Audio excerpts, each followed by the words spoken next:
Bonjour Didier, Bonjour Benoît. merci d'accepter de témoigner par rapport au travail qui a été fait au sein de RSI. Tout d'abord, est-ce que tu peux nous présenter ta structure RSI?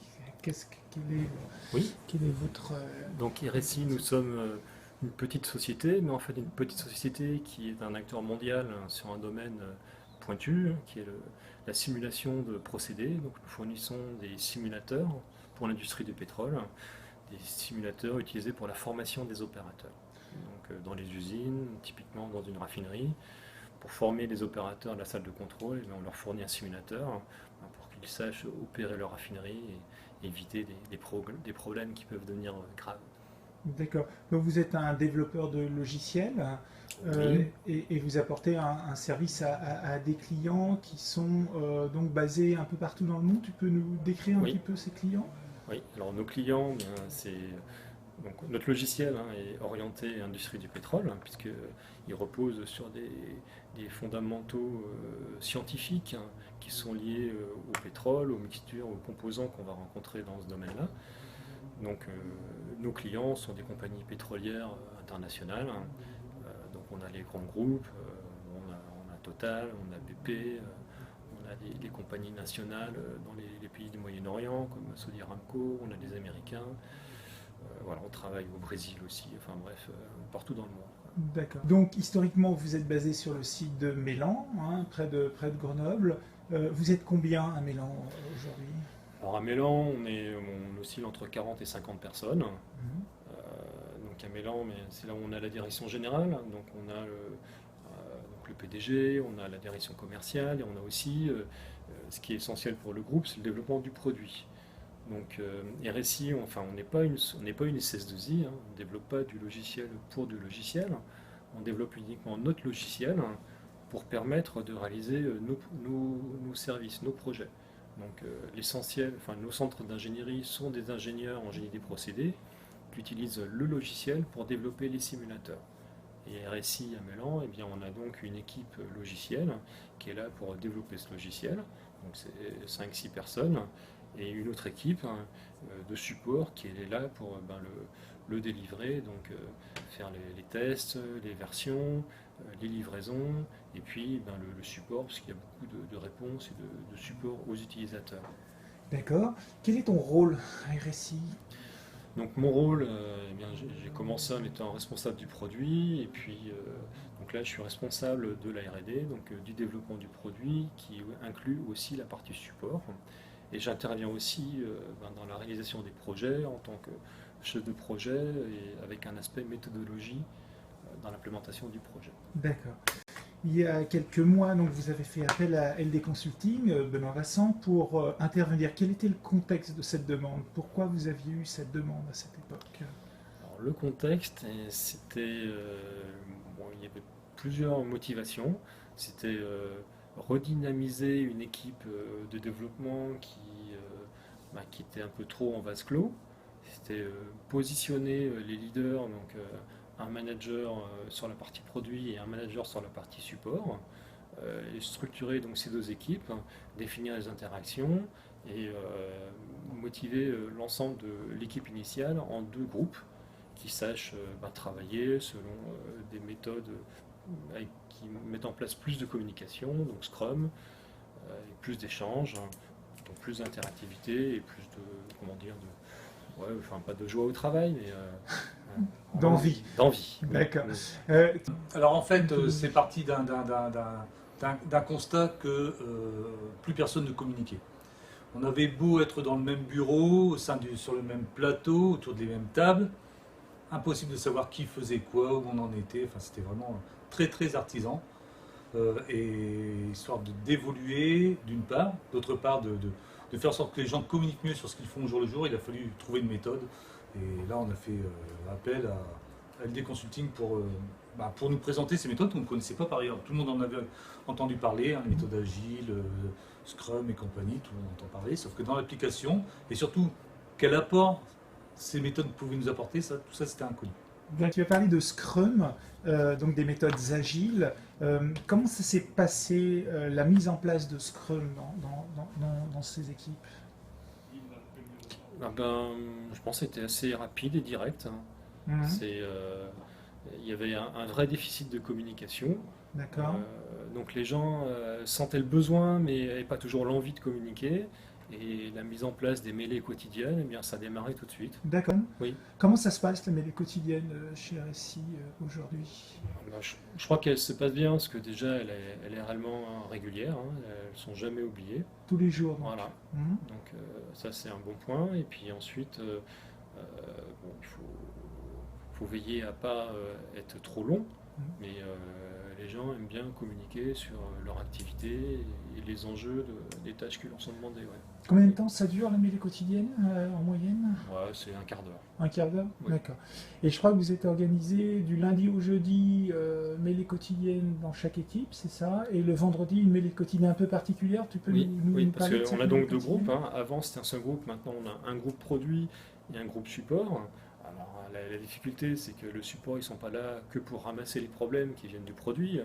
C'est pas ça. Donc, il y a des mêlées du lundi au mardi dans chacun des groupes indépendants, donc pour le produit et le support. Et le vendredi, c'est une mêlée commune avec tout le monde qui permet un partage entre l'équipe produit qui communique au support les tâches sur lesquelles elle est en train de travailler, et l'équipe support qui communique au produit les tâches sur lesquelles il y a des demandes de support ou des demandes de formation, ou D'accord. ce genre Donc, de choses. le vendredi, on se regroupe Ouais. tous ensemble, Ouais. recherche et développement et Voilà. support pour... Donc la mêlée dure un pour peu échanger. plus longtemps, mais c'est un échange intéressant.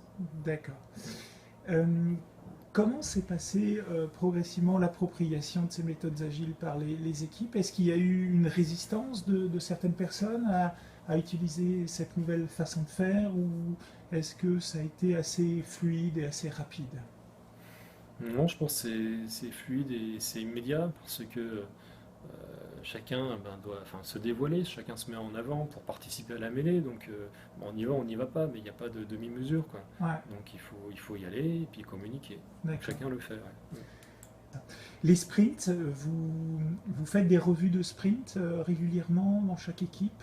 Comment ça se passe? Oui, chacun présente son travail. Donc, alors c'est pas une présentation, comment dire, in extenso du début à la fin. Non, c'est une démonstration des points forts de Ouais, ce qui a été développé, d'accord, et donc à laquelle je participe. Et donc chacun est sur son poste de travail et montre d'accord. les points forts. Donc de vous jouez réalisation. le rôle, tu joues le rôle du product owner, Oui, hein, c'est ouais. ça, hein, Mm. l'idée.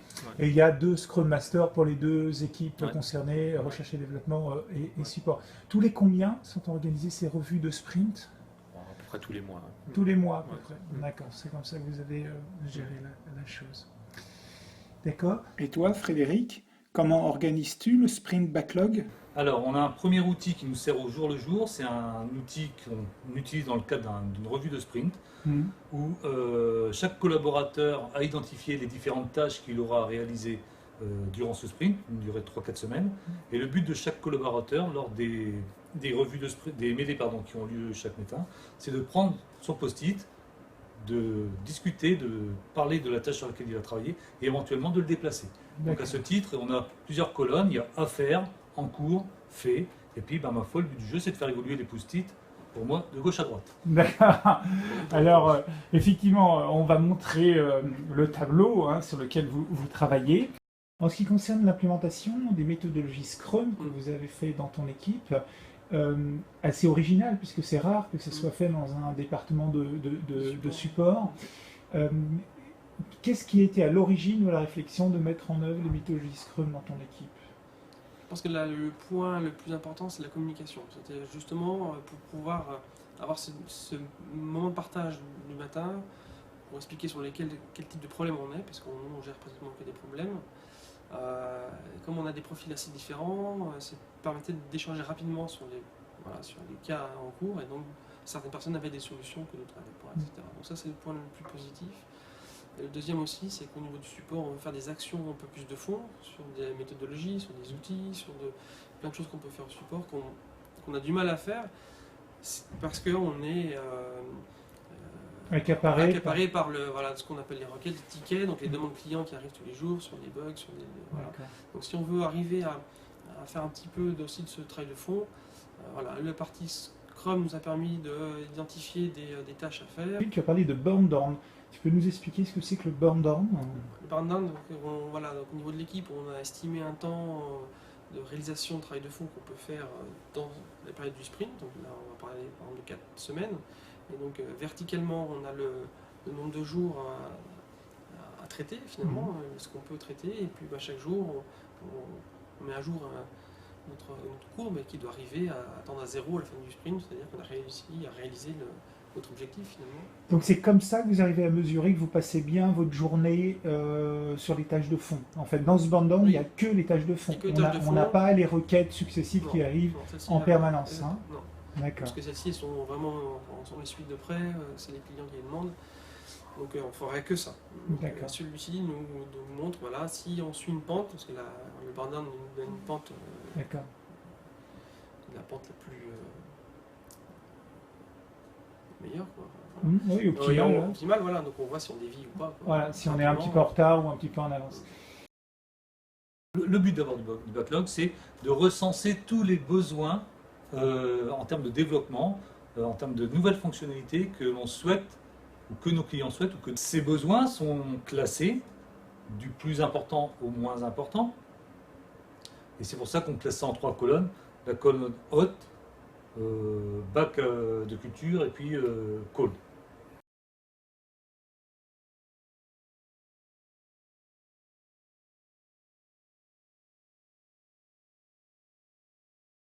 Et tu as parlé de rétrospective, ça se passe comment les rétrospectives chez vous? Voilà, on en a fait donc 2, ce qui n'est pas énorme finalement, mais voilà. Et on a discuté qu'est-ce qui a bien marché dans ce sprint, qu'est-ce qui n'a pas marché, est-ce qu'on a réussi à faire notre nombre de jours ou pas, oui, ou non, et pourquoi. D'accord. Donc on va dire oui, c'était surtout le sujet c'était ça, c'est oui on n'a pas réussi, pourquoi, parce qu'on travaille plus que sur les requêtes, alors ok, voilà. Donc on essaie de se donner un peu des outils, des conseils pour arriver quand même à travailler un peu sur cette partie-là. Donc 2 en un an, hein, c'est ça, un tout petit. Est-ce que vous faites des revues pour repenser à l'amélioration des processus? Alors ça, c'est l'une des réunions les plus difficiles. Ouais.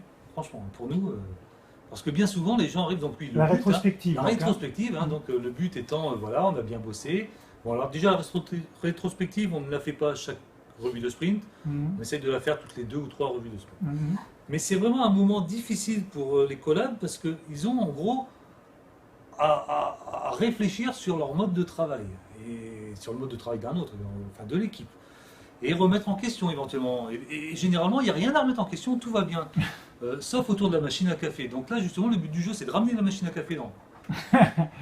Et puis de les faire parler. Alors pour ça, on a plusieurs techniques. Benoît va vous en parler. Nous, celle qu'on aime bien, c'est la technique du bateau, là, avec les ancres et puis le vent. Speed the boat. Voilà, ça marche super bien parce que les gens visualisent bien ce qu'on attend d'eux. Alors c'est pareil, il faut faire le tri. Il y a des idées qui sont très précises, qui vont très vite à mettre en œuvre. Puis il y en a d'autres qui sont très loufoques, du genre, il faudrait tout refaire. Ça, oui, on ne peut pas dire non plus, parce que quelque part, même s'il ne faut pas tout refaire, il y a un peu de vérité là-dedans. Mais bon.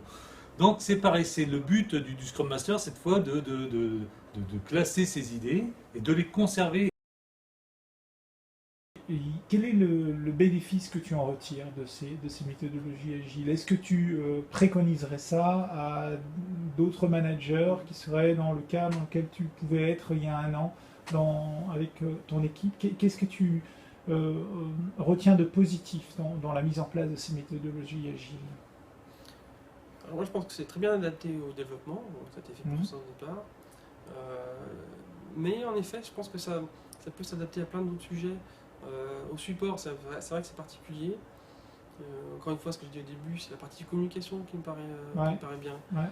Le fait qu'on soit... alors on est plus ou moins tous au même endroit au niveau d'un open space. On a 1 ou 2 personnes qui ont des bureaux, mais voilà, on se rejoint au même endroit, physiquement, à une heure précise. Et une fois par jour, au moins, dans les quotidiennes. Il y a moins de besoin de faire des vraies réunions. Finalement, on communique pas mal et à la fin des fois des mêlées, on peut passer aussi un message qui est hors mêlée. Voilà, ça permet de rapidement faire... Je pense que c'est la partie la plus intéressante de la communication. D'accord. Est-ce que, en termes d'esprit d'équipe, ça a changé les choses d'utiliser les méthodes agiles? Ah oui, oui, je pense il y a plus de communication, plus d'échanges, et D'accord, y compris pour les gens qui ne sont pas des services R&D et support, quoi. Donc, les d'accord, personnes de l'ingénierie, il y a plus de contacts hein, avec les différents experts du support ou du produit pour discuter des problèmes et puis organiser les tâches pour produire les solutions. Ouais. Pourquoi les méthodes agiles ont amélioré cette communication? Qu'est-ce qui... Et je pense que ça permet déjà de rompre la glace, quoi. Donc d'avoir des gens qui sont plus prompts au dialogue, D'accord. à s'extraire de leur travail quotidien pour ouvrir le débat sur tel ou tel point. Ouais. D'accord. Est-ce qu'il y a eu des réticences dans ton équipe? Les gens, est-ce qu'ils arrivent à parler à cette mêlée quotidienne? Est-ce qu'ils ont eu du Ouais. mal? Oui, il y en a, et il y en a toujours. D'accord. Peut-être, voilà, on est 7, il y en a peut-être une personne ou deux. Qui ont du mal à Ouais, parler? surtout une personne, ouais. D'accord. Donc il y a le côté, le point négatif, c'est le côté répétitif, on va dire, Mhm. aussi, ça peut être ou alors le sentiment de se dire on est sur un problème, on est bloqué, et puis on doit se justifier du fait qu'on est encore dessus. Voilà. D'accord. Il y a ce sentiment un Il peu de reste, culpabilité, voilà, ouais. D'accord, lié Voilà, c'est le point qu'on pourrait dire négatif. Sinon, il y en a qui aiment au contraire montrer qu'ils avancent, il y a D'accord. un peu de tout. Mais au moins on sait quand même, voilà, moi je trouve que le point positif c'est la communication, principalement. Ouais. Les gens savent ce que les autres font, c'est ça? Exactement, ouais. Mhm. Et donc Scrum, donc on a la mêlée quotidienne, une gestion des tâches par post-it. Mhm. Je dirais que et bon, ça reste encore chez nous, hein, c'est savoir planifier les tâches, hein, avoir une vision d'ensemble Mhm. et s'extraire un petit peu des post-it démêlés au rythme de la semaine, quoi. Avoir D'accord. une vision plus globale des tâches et enchaîner ces tâches, donc passer au sprint ou passer au produit à D'accord. partir des sprints et des mêlées quotidiennes, quoi. Et ça a été plus compliqué Ouais, d'avoir cette vision plus oui. d'ensemble par rapport Oui. à une vision Ouais, journalière des Ce choses. que fait bien la méthode agile, c'est effectivement le détail au jour le jour des actions. Mhm. Ensuite, il faut prendre un petit peu de De recul, recul. quoi. Mhm. Ouais. Par rapport à ça. Merci Didier pour ce retour. C'est toujours riche pour moi de savoir tout ça. Et bonne continuation à RSI. Bon vent. Merci Benoît.